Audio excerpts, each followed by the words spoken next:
और चलिए विस्तार से खबरों की बात करते हैं। उत्तर प्रदेश की राजधानी लखनऊ में कल से निवेश का महामेला लगने जा रहा है, जिसका उद्घाटन प्रधानमंत्री नरेंद्र मोदी करेंगे।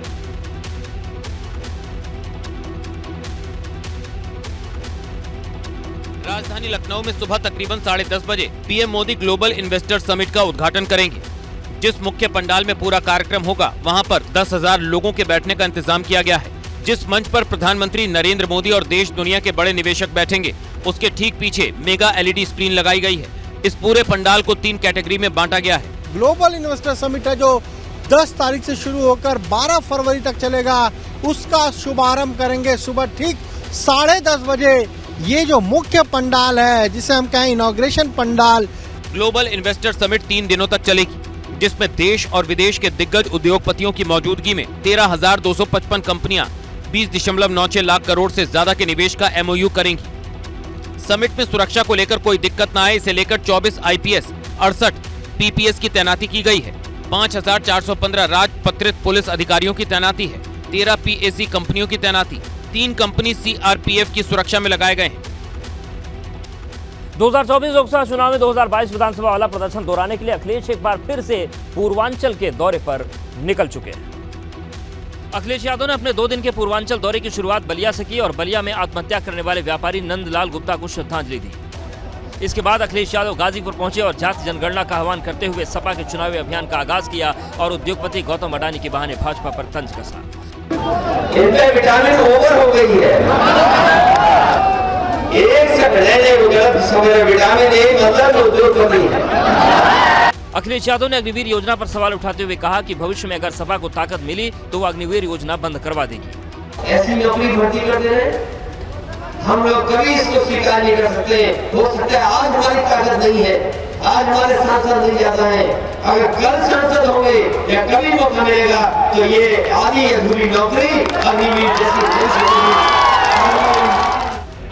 समाजवादी पार्टी उत्तर प्रदेश में जाति जनगणना को लेकर बड़ा आंदोलन खड़ा करने की तैयारी कर रही है, ताकि 2024 से पहले भाजपा को इस मुद्दे पर देश के सबसे ज्यादा लोकसभा सीटों वाले राज्य में घेरा जा सके। जिस पल का इंतजार पूरे उत्तर प्रदेश को था, वो पल बस चंद घंटों के बाद आने वाला है। ग्लोबल इन्वेस्टर समिट में आने वाले मेहमानों के लिए लखनऊ पूरी तरीके से तैयार है। डिफेंस एक्सपो ग्राउंड में भव्य तैयारी की गई है। खास मेहमानों के लिए ईस्टर्न सिटी को 5 स्टार होटल की तर्ज पर बनाया गया है, जिसे काशी अयोध्या जैसे शहरों का रूप दिया गया है। यहाँ 16 देशों से आने वाली विदेशी मेहमान ठहरेंगे। समिट में 304 कंपनियां शामिल हो रही हैं। दरअसल सरकार ने यूपी की अर्थव्यवस्था को 1 ट्रिलियन तक पहुंचाने का लक्ष्य रखा है। ऐसे में सरकार को उम्मीद है ग्लोबल समिट यूपी के विकास में मील का पत्थर साबित होगा। उत्तर प्रदेश राज्य आर्थिक मोर्चे पर नंबर 1 पर आएगा। GIS के बाद बड़ी संख्या में उद्योगपतियों ने निवेश के प्रस्ताव दिए, उनको धरातल पर उतारेंगे। आदरणीय प्रधानमंत्री नरेंद्र मोदी जी के कुशल मार्गदर्शन में उत्तर प्रदेश राज्य देश का सर्वश्रेष्ठ राज्य आर्थिक मोर्चे पर बन जाएगा। इन्वेस्टर समिट और G20 सम्मेलन को देखते हुए 9 फरवरी से 1 सप्ताह तक लखनऊ में बड़े पैमाने पर ट्रैफिक रूट्स में बदलाव किया गया है। जिन जिन मार्गों पर आपको जाने से फिलहाल बचना है, उनमें मुख्य तौर पर है हजरतगंज से हिमामऊ, गोल्फ क्लब से शहीद पथ, गोल्फ क्लब से 1090 चौराहा, 1090 चौराहा से इंदिरा गांधी प्रतिष्ठान शहीद पथ, अमौसी एयरपोर्ट VIP मोड़। इसके साथ ही शहर में भारी वाहनों का प्रवेश भी बंद रहेगा। लखनऊ के नाम बदलने की हलचल के बीच लखनऊ में भगवान लक्ष्मण की भव्य प्रतिमा का अनावरण किया गया। उत्तर प्रदेश की राजधानी लखनऊ के अमौसी एयरपोर्ट पर उतरते ही अब आपको भगवान लक्ष्मण के दर्शन होंगे। लखनऊ के अमौसी एयरपोर्ट पर ग्लोबल इन्वेस्टर समिट से भगवान लक्ष्मण की मूर्ति का अनावरण कर दिया गया। अमौसी एयरपोर्ट पर भगवान लक्ष्मण की ये 12 फीट ऊंची विशाल प्रतिमा तांबे से बनाई गई है, जिसका वजन करीब 1.5 टन से ज्यादा है। आज रक्षा मंत्री राजनाथ सिंह ने भगवान लक्ष्मण की इस मूर्ति का अनावरण किया। इस दौरान CM योगी और डिप्टी CM ब्रजेश पाठक मौजूद थे। रक्षा मंत्री व लखनऊ के सांसद राजनाथ सिंह ने आज राजधानी लखनऊ के अमौसी एयरपोर्ट पर भगवान लक्ष्मण की भव्य प्रतिमा का अनावरण किया। उनके साथ में उत्तर प्रदेश के मुख्यमंत्री योगी आदित्यनाथ भी मौजूद रहे।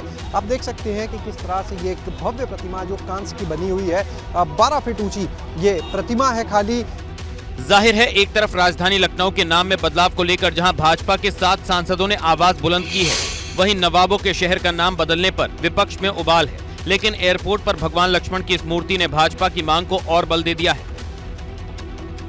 गाजीपुर में आज अखिलेश यादव ने यूपी इन्वेस्टर समिट को लेकर भाजपा पर जमकर हमला बोला और लगे हाथों OP ओम प्रकाश राजभर को भी धोखेबाज बता दिया। अखिलेश यादव ने 10 फरवरी से लखनऊ में होने जा रहे यूपी इन्वेस्टर समिट को लेकर भाजपा पर कटाक्ष कर दिया। MOU करने के लिए आपको पैसे की जरूरत नहीं है। ड्राई क्लीन करा हुआ सूट और एक बढ़िया टाई लगा के निकलोगे आप। अगर बीजेपी वालों ने देख लिया तो आपसे भी एमओयू करा लेंगे। अखिलेश यादव ने गाजीपुर का नाम बदलने की मांग करने वाले ओम प्रकाश राजभर को भी निशाने पर लेते हुए कहा कि वो गरीबों को धोखा दे रहे हैं।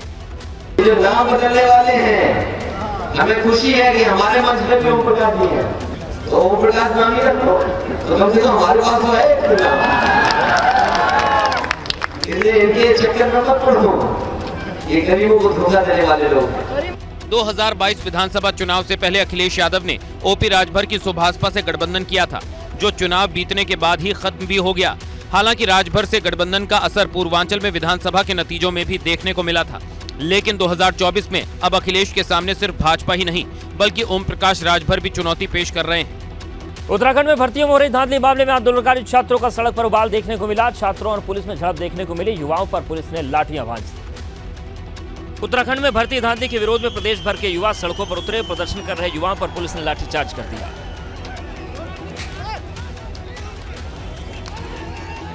भर्ती परीक्षा में धांधली, पेपर लीक के विरोध में युवाओं की भीड़ उमड़ी। युवाओं के प्रदर्शन से सड़कों पर चक्का जाम हो गया। भीड़ को हटाने के लिए पुलिस ने युवाओं को लाठी लेकर खदेड़ना शुरू कर दिया। हम ये चाहते हैं कि सरकार हमारी बात को सुने और यूकेपीएससी में जो भी धांधलियां हुई है उनके ऊपर कड़ी से कड़ी कार्रवाई हो। लाठीचार्ज के बाद युवाओं का प्रदर्शन और उग्र हो गया। युवाओं ने पुलिस पर पत्थरबाजी शुरू कर दी। प्रदर्शन के दौरान युवाओं ने जमकर तोड़फोड़ शुरू कर दी। प्रदेश सरकार के खिलाफ प्रदर्शन कर रहे युवाओं ने मांग की थी नकल रोधी कानून आने के बाद ही कोई भर्ती परीक्षा कराई जाए। हमारे एग्जाम कराने से पहले हम लोग सीबीआई जांच करवाइए, एटलीस्ट वो सब चीजें करवाइए जो पहले से पेपरों में धांधली हुई है वो सब नॉर्मल करिए, उसके बाद कोई एग्जाम करवाइए आप।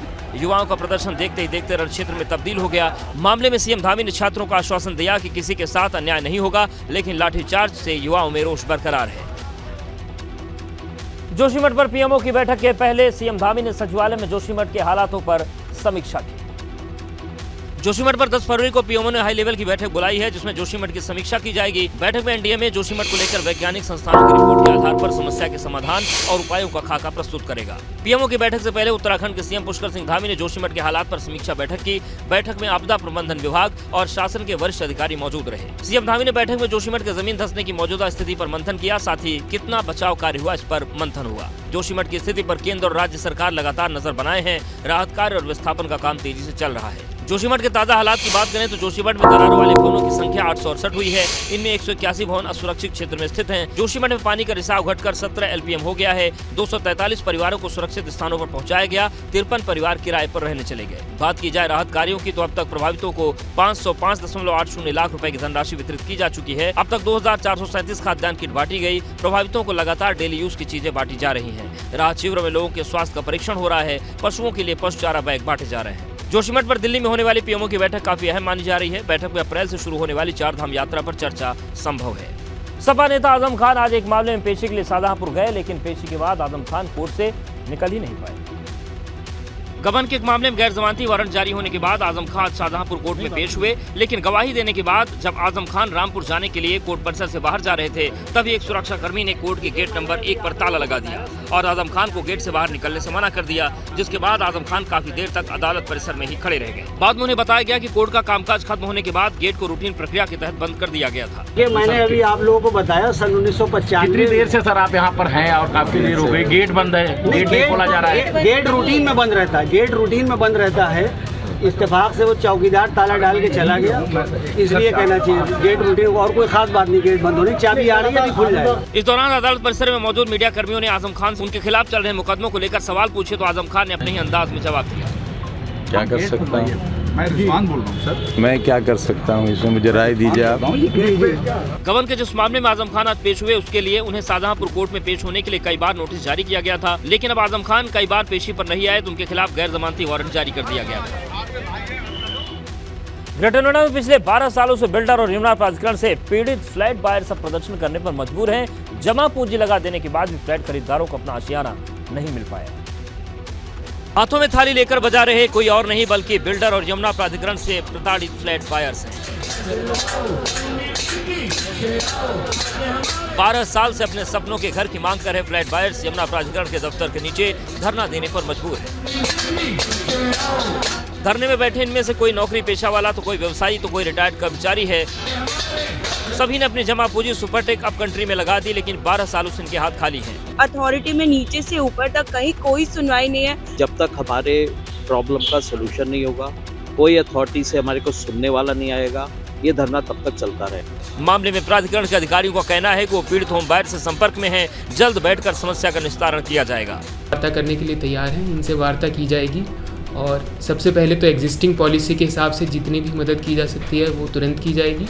अपने आशियाने के इंतजार में धरने पर बैठे पीड़ितों को और कितना इंतजार करना पड़ेगा, ये आने वाला समय ही तय करेगा। फिलहाल इन लोगों ने अनिश्चितकाल धरने का ऐलान कर दिया है। आखिर ये ऐसी क्या मजबूरी रही कि इनको यहाँ पर थाली योग बजानी पड़ी।